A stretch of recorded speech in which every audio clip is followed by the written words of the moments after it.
That's exactly what it is. It's that conversation. And what I found is that the bigger the ticket, the item, that you're looking to go out there and sell, the more due diligence it is that your clients are likely to go out there and do. And so if you're selling a waffle maker, it's probably just seeing the freaking 5-star reviews is enough for people to say yes and let's go.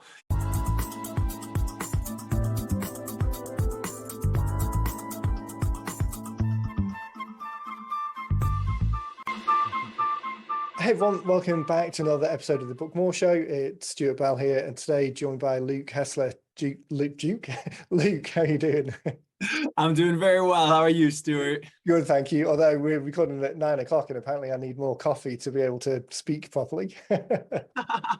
I'll blame it on the accent, no one will notice. Exactly. Thanks for taking some time today. We were introduced, I knew Thomas first, who works with you, and I think we were introduced by a third party, a mutual friend. So I always love these podcasts because it's such a mix of people. I think depending on how the release goes, the one that I recorded just before that was with a really good friend called Andrew. So I know Andrew super well.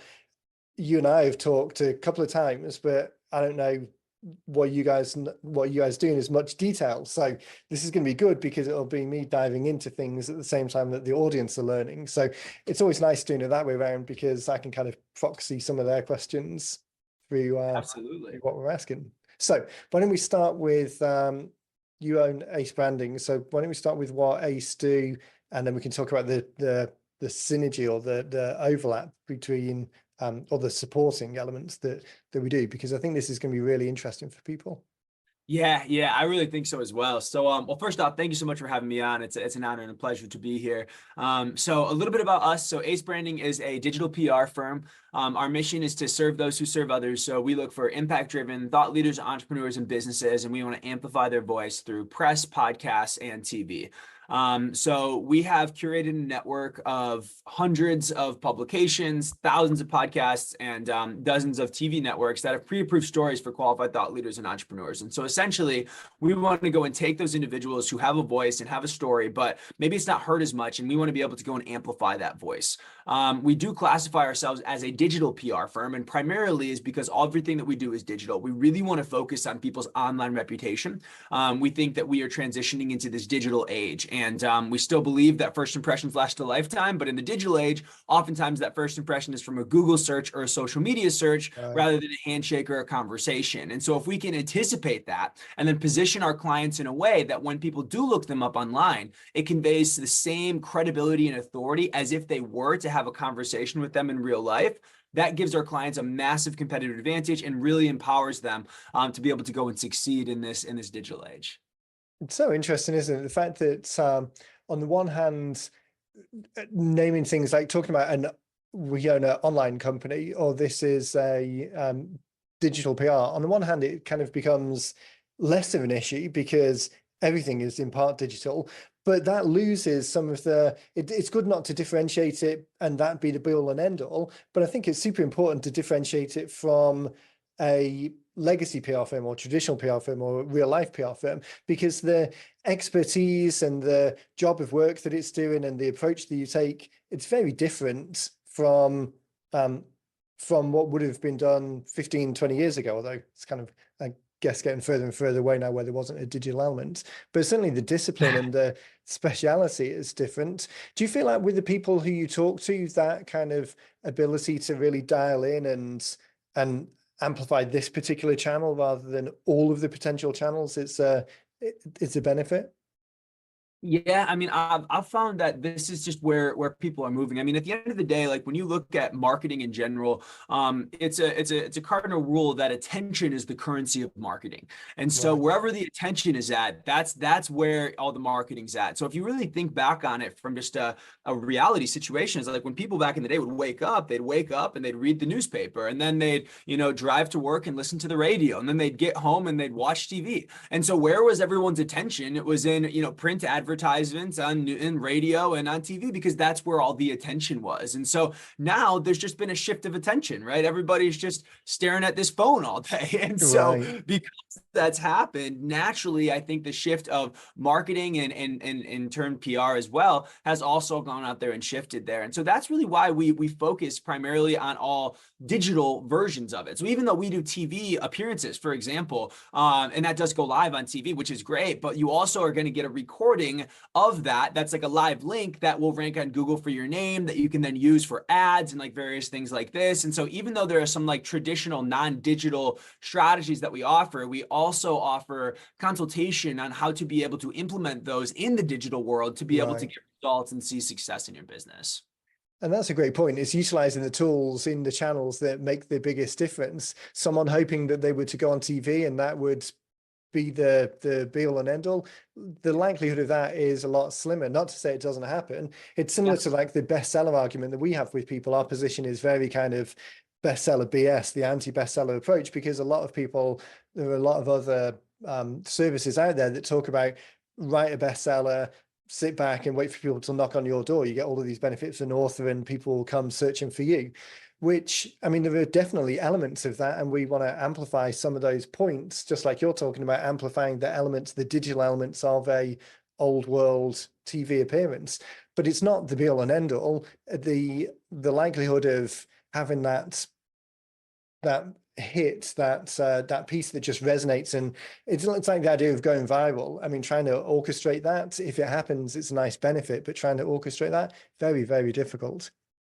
It is. Yeah, it is very difficult. It's kind of like trying to catch the genie in the bottle. And Right. if it happens, it's amazing, and it can happen. And the thing that happens is that, the companies that go and sell this, it happens for one of their clients and then they promote that to everyone, kind of Right. making people feel like it's the norm and not the exception, when actually the truth is the opposite. That is the exception. And the norm is that you don't get a lot of those different things. And so, that's why I think taking a more consistent and predictable approach works. Like I almost think of it kind of like the difference between like a healthy lifestyle where somebody, eats just well and works out well and it's consistent, it's sustainable, versus, somebody who's doing like the crash diet and they're doing keto this week and then they're doing, vegan next week and then they're doing Right. for the week after that, right?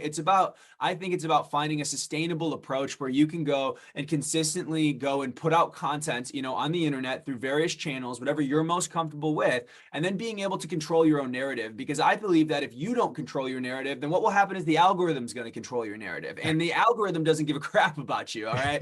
All the algorithm cares about is clicks. And usually the things that get the most clicks are not the things that are best for you. Necessarily And want. Right.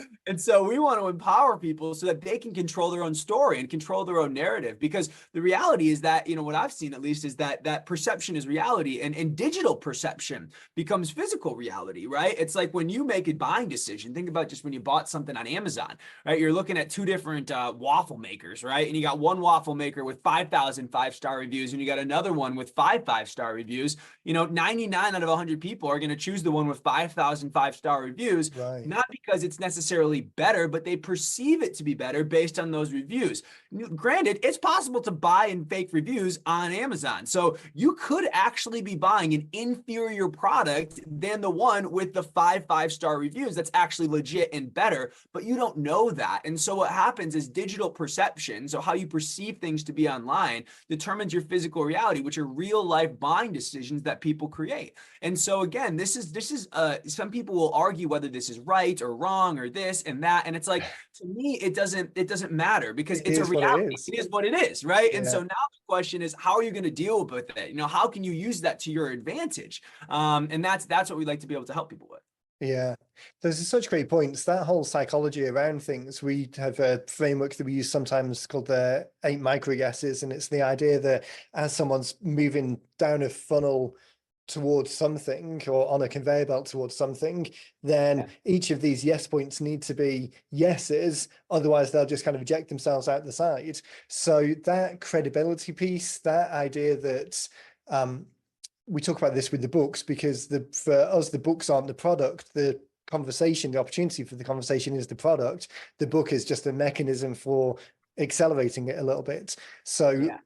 the book still needs to be good enough, but we're not getting too carried away with, you're not going to win a Pulitzer Prize from this asset.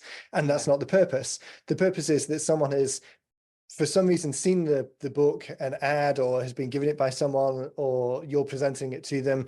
They're accepting it because, social pressure aside, if you're giving it to them, I guess, but they're accepting it or requesting a copy because they're interested. They know why they want the outcome.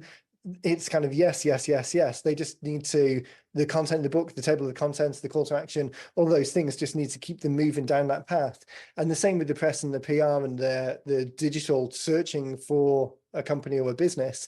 They're Right. not really doing that level of due diligence, like you were saying with the referrals, the recommendations rather. They're not going and vetting all of those. They're not using like something like fake spot to see if it's real or not. They're not reading each one to see whether it seems consistent. It's just another yes in that path, and then it moves them forward. And I really think that online presence and the fact that people do see you in other places or have the opportunity to see you in other places, like you're saying about the TV appearance, it's great that that happens, but then also taking that and clipping it on social media and having it embedded on the website. It's just all of these credibility, small little checks that move people towards the outcome, because what we're looking for is that conversation.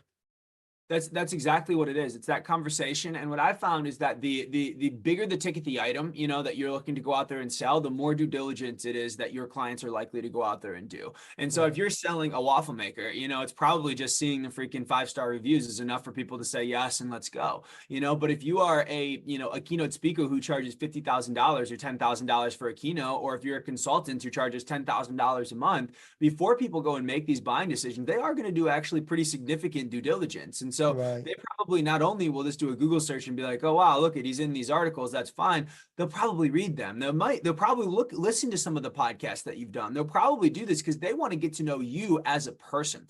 And so that's why, with what we do is that we do make it so that whatever is being published, whatever story is being out there, we really do want that to be an accurate representation. We really do want to make it so that if somebody does read that, they are going to be, seeing you as somebody who's like, wow, this person really does know what's going on. They are an expert, and we want it to build trust in their mind, because in this world that we live in, it's so difficult to create trust because there's so many scammers, there's AI, fake this, fake that. And so it's a difficult thing to be able to go out there and navigate. But if you can have your story, right? I say your brand is what people say about you when you're not there, right? That's your real brand. And so it's like that brand, that story needs to be consistent on all channels. So you have your book, that's one presentation of you. And then you have the podcast that you're in, and then you have the press that you've done, and then you have the social media presence that you have, and then you have some TV appearance that you've gone and done. And if it is consistent across all these mediums, across all these channels, the likelihood that you really are who you say you are is significantly higher, versus if it's just on one, or just on, maybe if it's inconsistent, then it does a negative effect to you, right? But like,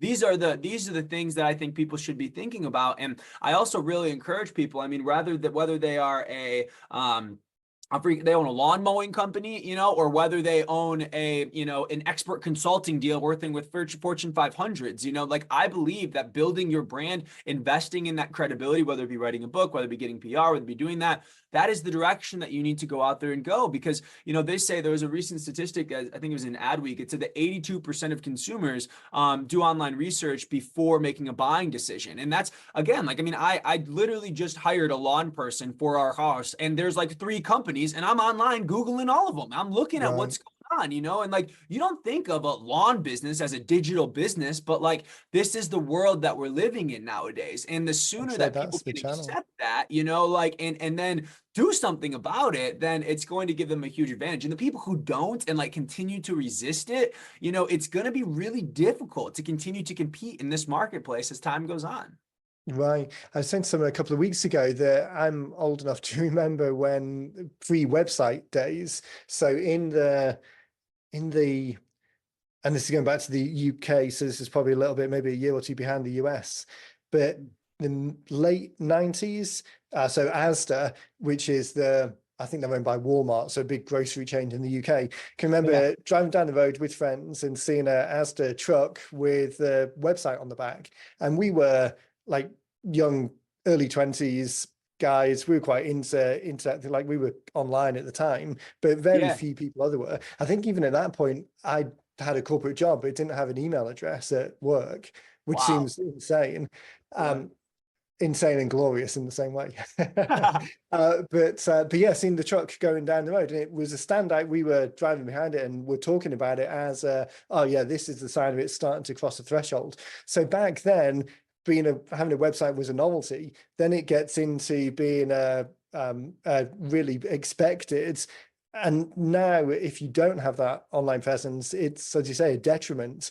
I can't say the number of small businesses that you've seen around where it's just a phone number or AOL email address.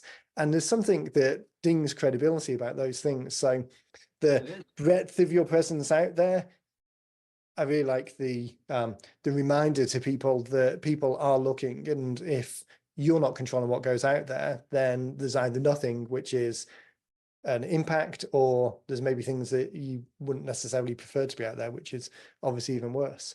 Yeah, that's exactly right. And it's also people, I think there's people that just like they have this thing in their mind where like, well, I'm not a tech person. I can't do that. And it's like it's so scary to them. So they don't even go and look into it. And it's and I get it on one hand because it can be really intimidating, right? It's like it's human nature to reject things that we don't understand. And if you didn't grow up with this technology and you didn't go and do that, like I Right. can see why it is so intimidating. Like I take, for example, my parents. My parents are doctors. They have a practice up here in Traverse City, Michigan, where I live, and it's been offline forever. And it's a functional medicine practice that my dad does. And forever, I've been trying to tell them, I'm like, go online, go digital, go digital. You can see these patients via Zoom. They can go to a website and buy these vitamins. They can do this stuff. It's going to save you so much money, and it's going to be more efficient for them. Da da da da.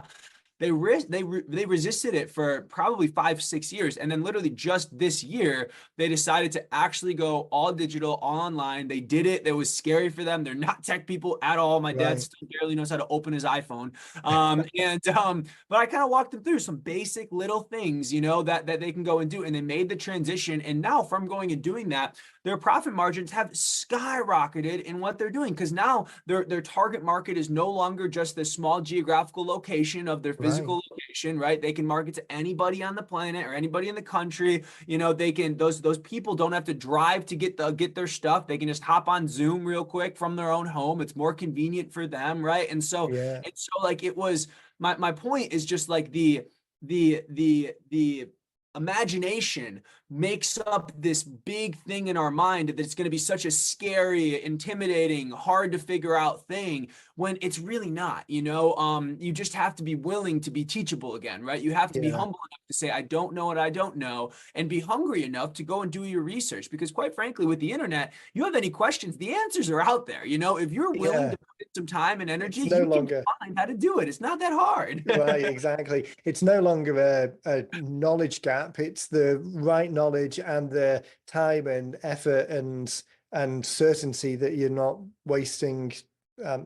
It's kind of like the opportunity cost of doing this versus Yes, doing something else, understanding that this is important. I that's think it. Exactly. one of the things that resonated as we were talking is the focus that you've got on story. So we are the same in the sense that, as I said earlier, the purpose of the book, the product of the book, isn't the book itself; it's the conversation, and that conversation is going to happen between you and the individual when they are face to face with you or face to Zoom with you. Yeah. But the outcome is meeting it. It's not reading a book in isolation. It's moving towards a conversation with you. So the process that we have is very much not the expensive traditional ghostwriting type route, which gets prohibitively expensive. It's the interview based thing that turns into the content of the book. Now, we do that for two reasons. One is cost, because we want to make this as accessible as possible. But the Right. other one, it's the right medium for the job of work when the job of work is getting in conversation with someone. So if we were to have something ghost written or AI written, because that obviously comes up much more these days. So let's say you wrote something with AI and bundle it all together. It would take a lot longer than just doing this process anyway, because you got to pull all the things together and make it coherent. But the main point to this argument is that what someone then reads isn't you and your words. It's not your approach. It's not your story. Someone will come in, start talking to you, and in the worst case scenario, they'll have read some academic piece, and then you talk like a Southern boy from Texas or from a local from the south of England, or like me. And there'll be that disconnect. But in having your story come through in the words and using your language in the way that you describe things, it's then that consistent path. So again, think about those 8 micro yeses and keeping someone from yes, they're interested to yes, they're ready to transact. It just Yeah. smooths it a lot more. And I think that is what resonated with the way that you were talking, because you were describing how you were doing some of the placements, and that story element is pretty integral to everything that you do. So talk a little bit more about that. Yeah, yeah, absolutely. I mean, it's in my opinion, it's the most important thing. I think brand consistency and authenticity is the number one most important thing in today's day and age, especially with all the deep fakes and the filters and all this stuff. Like people are looking for something that's real. And I think that there is an energy about that, as kind of odd as that sounds. Like people can feel it if you really are being real or if you're not. Right. And so what we try and go and do is that we believe that everybody has a story to go and tell. And what our goal is to be able to pull that story out for you and then be able to help you articulate it in a way that is in alignment with who you are. And so we want that to be authentic. That's like the number one word that we hear again and again. It's like, we just want it to be authentic. We want it to be authentic. And that's what our goal is. And it's, again, kind of goes back to the point I was making a little bit earlier, where it's like, if you have one kind of like brand narrative, and as you mentioned, it sounds like super academic over here, but then over here it's super casual, and then over here it's like something else. It's like there's inconsistencies, and inconsistencies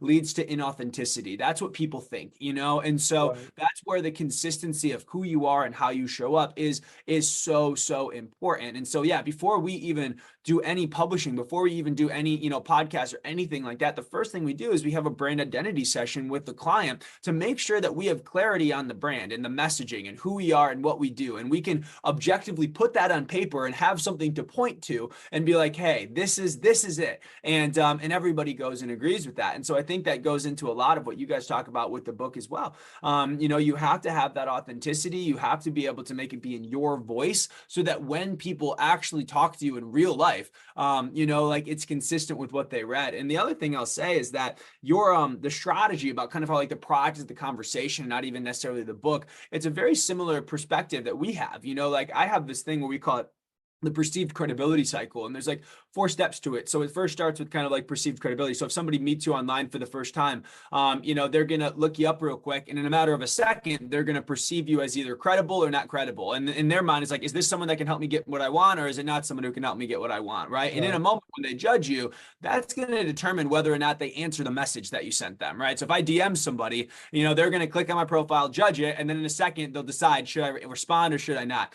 If they do perceive you as credible, then what they'll do is then they'll give you access to them, meaning that they will respond to the message. And then once you have access to them, that's when your job is to go build rapport, which is where you actually like the real trust. That's the conversation part that you were talking about, right? Right. And then once you have the conversation, the rapport, that's when you can go and get the results. But the key is that if they don't perceive you as credible, then they'll never give you access. Then you'll never have the conversation and build rapport, and you never get the result. And so that's why I love what you guys are doing with the books, is that as an author, it positions the people as the thought leaders, as the experts, and it gives them that credibility. And it's a conversation starter. It gives them access to individuals that they wouldn't normally have access to in the past, which leads to conversations, which then can lead to trust. And I think it's so powerful because I always talk about digital assets, about like, hey, your brand is a digital asset that you'll be able to Right. leverage forever, but so is a book, right? You have that book. You are now an author. You can forever say, I'm an author in this subject. It's like people have the phrase, it's like, oh, he wrote the book on that subject. It's like you Right. literally wrote the book on that subject now. Yeah.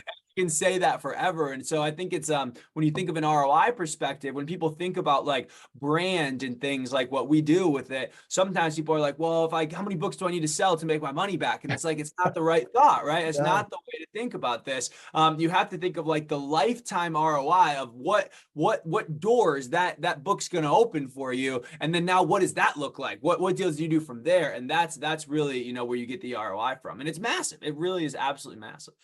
And that's where it ties in so nicely with what you guys do as well, because again, it's that thought process that, hey, we're going to do some things, and those things have a downstream opportunity for touch points or entry points into the world or credibility points. All of these things, it's none of it is a build it and they will come type thing. It's not a press it once and it's done. It's a tool and an asset that kind of, again, keep using the word synergy, but it synergistically builds up over time to kind of establish all of these pieces. And the other element is it raises the minimum level. It raises the baseline. So with all of this stuff out there, it raises the baseline so that then when you do an activity, when you do go and speak in front of the Chamber of Commerce, when you do reach out to someone and they start Googling around, when that person looks in, the baseline is now up here. And it might be the case that all of your industry is down here, so your baseline becomes higher, or it might be that you were talking about your payments business. In their lifetime, the baseline of what everyone expected raised up, and they were a little bit below not having any digital presence. So now they're at the baseline. So just as you said before, whether you love it or hate it, you've got to respond to it because that's where the market is. That's exactly right. You were talking about this idea of the person, you're the person who wrote the book on it. A story that always comes to mind when everyone says something like that is we did a podcast probably 6 or 8 months ago now with a guy called Paul Ross, actually written a couple of books, but the one that I love, so he's a podiatrist. So the one I love is his latest one, tiny little book called, but perfectly sized, called My Damn Toe Hurts. So every time I talk about it on the podcast, I keep saying I can't remember the name of the condition that causes your toe to hurt, but it's kind of like not arthritis, but anyway, whatever it is makes your toe hurt. So his approach with all of these little books is that single target audience, reaching out to person, giving them the content, move on. This is 30 pages, maybe, definitely nowhere near a bestseller. So all of that side of the equation is irrelevant. Yeah. But he was talking about a story on the podcast where someone who'd come in, scheduled an appointment, Paul didn't know who the person was. There was no kind of prior connection. As far as he knew, it wasn't a referral from another client. The person came in, had whatever condition that made their toe hurt. He was there doing whatever the work was in the appointment. And the person in the chair got halfway through and was saying, oh, I've just put the connection together. You're Paul, you're the guy who wrote the book. And that's why I'm here. I saw a copy of the book and this is why I'm here. I've had this issue for ages and you described the symptoms and I thought, hey, that's me. I didn't realize there was a fix for it. So that outcome being the connection, the story that Paul told in the book a little bit resonated with the person, that made them come in. And those exact things, that wasn't a article or a press example, but still the book is almost small enough in this case because it's a small subject. It could almost be an article. You can imagine a scenario where what you're doing in extracting people's stories, making sure that kind of personal connection is there, navigating the journey of the story towards the call to action. It's so aligned with the approach that we've got, and Paul's example would be a perfect case of how that could have worked in your world. So long way of getting to the point of everyone. We email the podcast out to everyone who's on our list has kind of raised their hand as being interested in some degree for the 90-minute book. You've worked with authors in the past. So the people who will receive this, at least in the first instance, are going to be that mix of small business owners like Paul, big consultants, financial advisors, people who have got probably less so on the corporate side, but pretty significant multi-location practices. And again, the spread of accountants to HVAC engineers. I don't think we've done a lawn company yet. But anyway, that broad mix. Give us a couple of examples to tie in for people you've worked with or examples that will help people say, oh yeah, that could work for me. Yeah, absolutely. I mean, those at the end of the day, like I mentioned in the beginning, like our niche is really within thought leaders, entrepreneurs, and businesses. And so I could give you, we've worked with over 1,500 clients now over the last decade. And so I could give you a million stories, from, working with professional athletes, to working with, brand new startup entrepreneurs and like everything that's in between. But I think that one thing that makes us unique is that I'm also a product of this product as well. You know, it's like I think that in life, there's a lot of people who are selling things that they haven't necessarily done, and you know, and I don't know if that's just not me. You know, like what I do is like the only reason I even started this firm is because I figured out how well this worked for me, and then I was like, Right. wow, if this works so well for me, this can work for other people. You know, and so I like to try and give personal examples and experiences, you know, so that people can see that it is really real. And so like, I mean, I'll just give you just like if you just think of a simple scenario, like people that listen to this podcast, like they don't know who I am other than this conversation, you know? And it's like, Right. and if they think it's interesting, right? They're like, oh, okay, this is a kind of a cool concept. Like, what's everyone gonna go and do? You guys are gonna Google me, you know, you're gonna look me up online.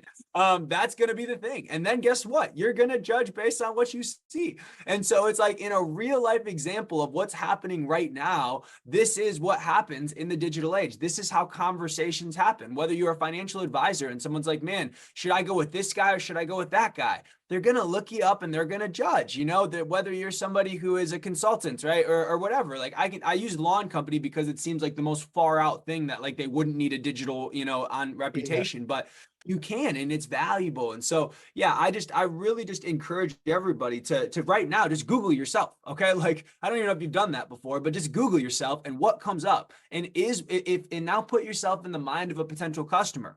If you're a customer and you Googled you and you're thinking about working with you, would that Google reputation encourage you or discourage you from working from you? And then now look at your competitors, you know, and see where they're at and what's looking at from them, you know. And so to me, I think that's the simplest, most easy way to be able to kind of get a feel for what this is. Because again, I think most people can realize that yes, you know, people do Google things, they look stuff up online before they make that buying decision, but not always do they think about it in their own terms in their own business. So I think regardless of what industry you're in, regardless of what it is, if you're a thought leader, if you are an entrepreneur or you are a business, if you can build your online reputation, look at it like a digital asset. That's really how I look at my online reputation. It's a digital asset. I leverage it in every conversation that I do. My team leverages it, right? I have a whole sales team, right? My sales team's on the call and they're like, our CEO's Luke Hessler, look him up online. This is who he is, you know? And like they do Yeah. that on every single call that's there, right? So like I've invested a lot into this over the course of the years,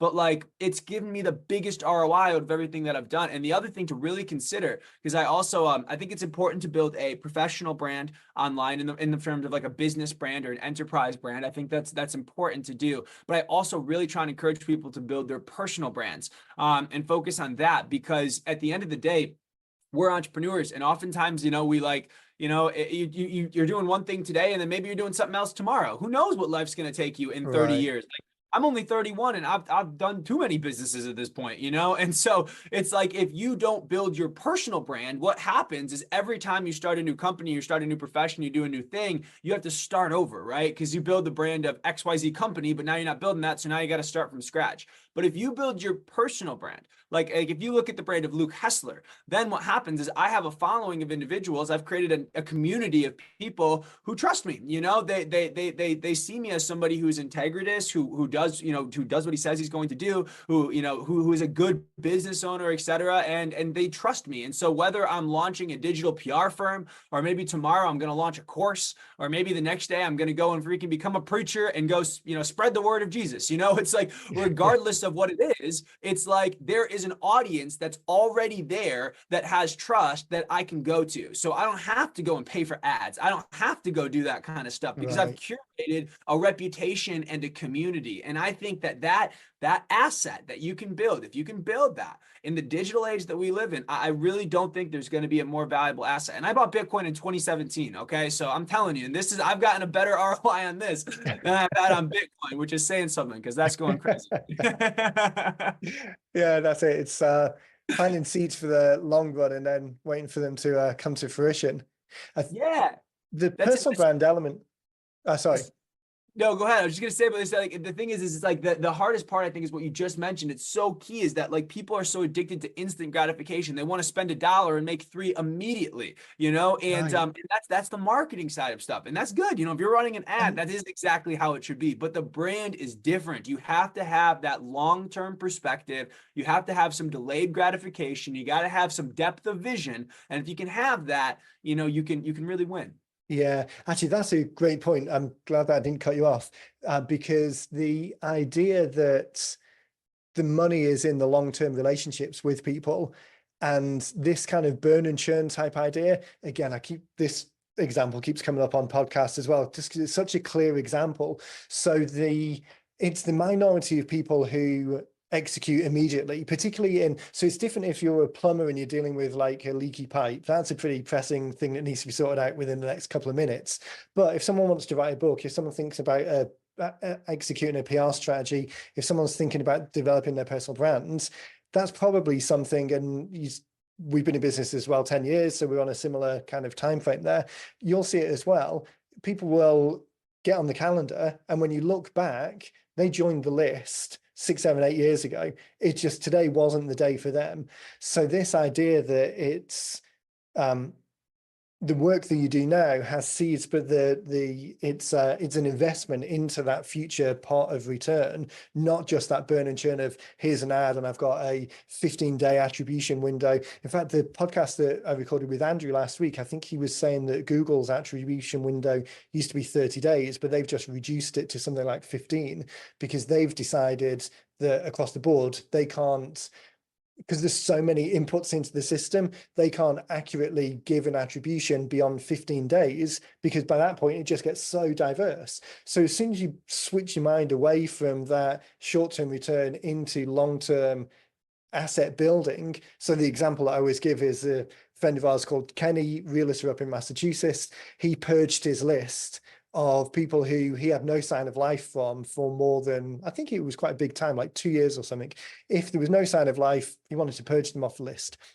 No reason to do that whatsoever, but he wanted to do it. 6 months later, gets a phone call, and the phone call went to voicemail, and Kenny played us the voicemail, so that's why I know the story.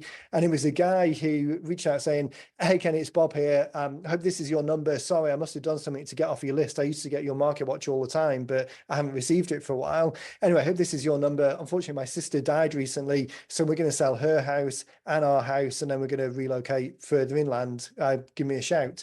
So these houses were 2 oceanfront properties in Massachusetts. I think one was like, I probably say the numbers differently every time, but I want to say like one was 1.2 and the other was like $2.3 million. The guy actually had to phone another realtor in town in order to get Kenny's number.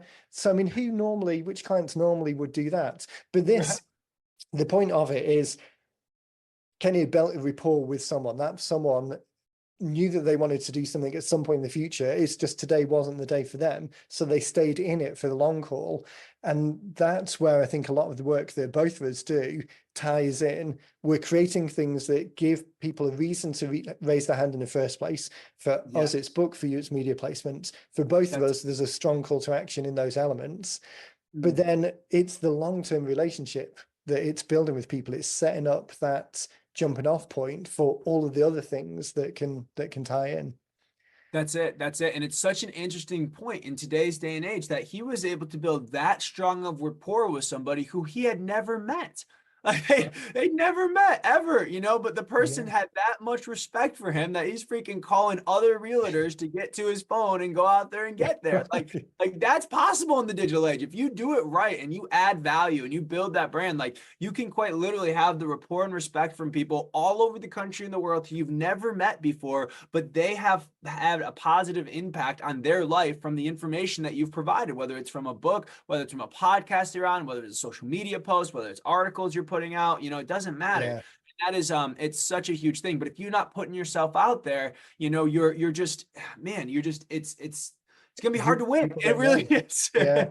We're recording this on the Thursday, and on Tuesday this week, Gary Vaynerchuk's new book, Day Trading Attention, was just released. And that's the whole principle that he's talking about in there. It's this idea of being out there in the channels that enable people to build that relationship, to build that rapport, and to feel like they've got a connection, so that when you see them for the first time, it's not the first time for them. And it's you must get the same experience that I get. People will come and start quoting you back to you, and it's the first time that you're meeting them, and it's such a validating and unusual experience all at the same time. It is. It really is. We could talk forever because we're so on the same page and what we want people to do. Because all of this information is in people's heads already. It's they've got it. It's just they need to get it out in front of people.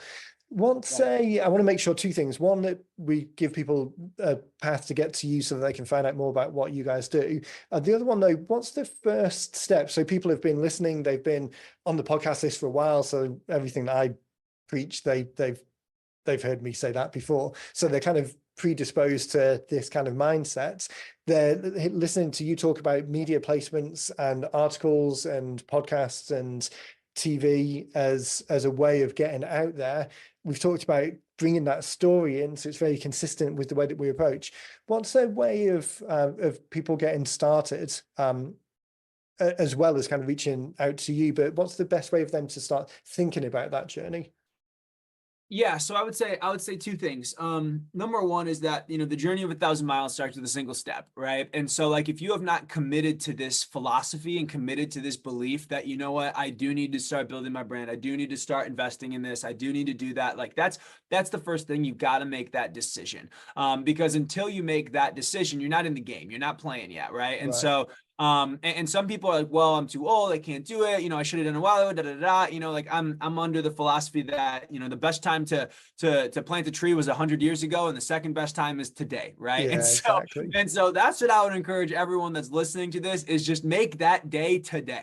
Because I can guarantee you one thing, that if you don't do it today, you're going to fast forward 5 years and you're going to wish you started today. Okay. Like whatever day you decide to start, you're going to wish it were earlier. Today's So the easiest day ever. It's there's nothing that's going to happen in the future that's going to make it any easier. It's just procrastination on or putting off the decision. So that's it. And frankly, it just gets more competitive because more people are going to do this. right. You know, the sooner you decide to do it, the easier it is to stand out in your industry because other people aren't doing it. But I'm telling you, this is the direction everyone's going, and it's going to become a norm.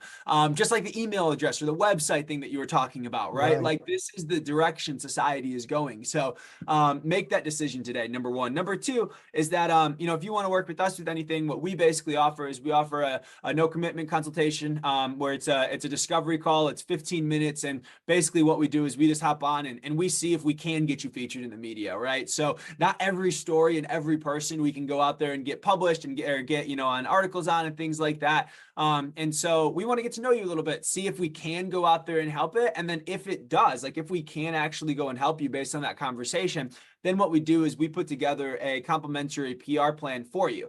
So we schedule what we call a strategy session where we put together a plan and we share that for you to be able to go out there and review. And that's when you can decide you want to do it or maybe you don't want to go out there and do it. But if you're interested and you just want to explore and you want to see like what this would look like, you know, like just book a discovery call, 15 minutes, go to our website, you know, you can go ahead and do that. You can talk with one of our brand representatives and you can see if this is a direction, you know, that makes sense for you right now. And if not, regardless, it'd be good to connect with you and you know, have a relationship in the back pocket there. So Yeah, well, exactly, because I mean, today is the best day to start, seeing as we don't own time machines. But for the person that isn't today, then at least make that connection. And tomorrow, when tomorrow's the day, then you know who to go to.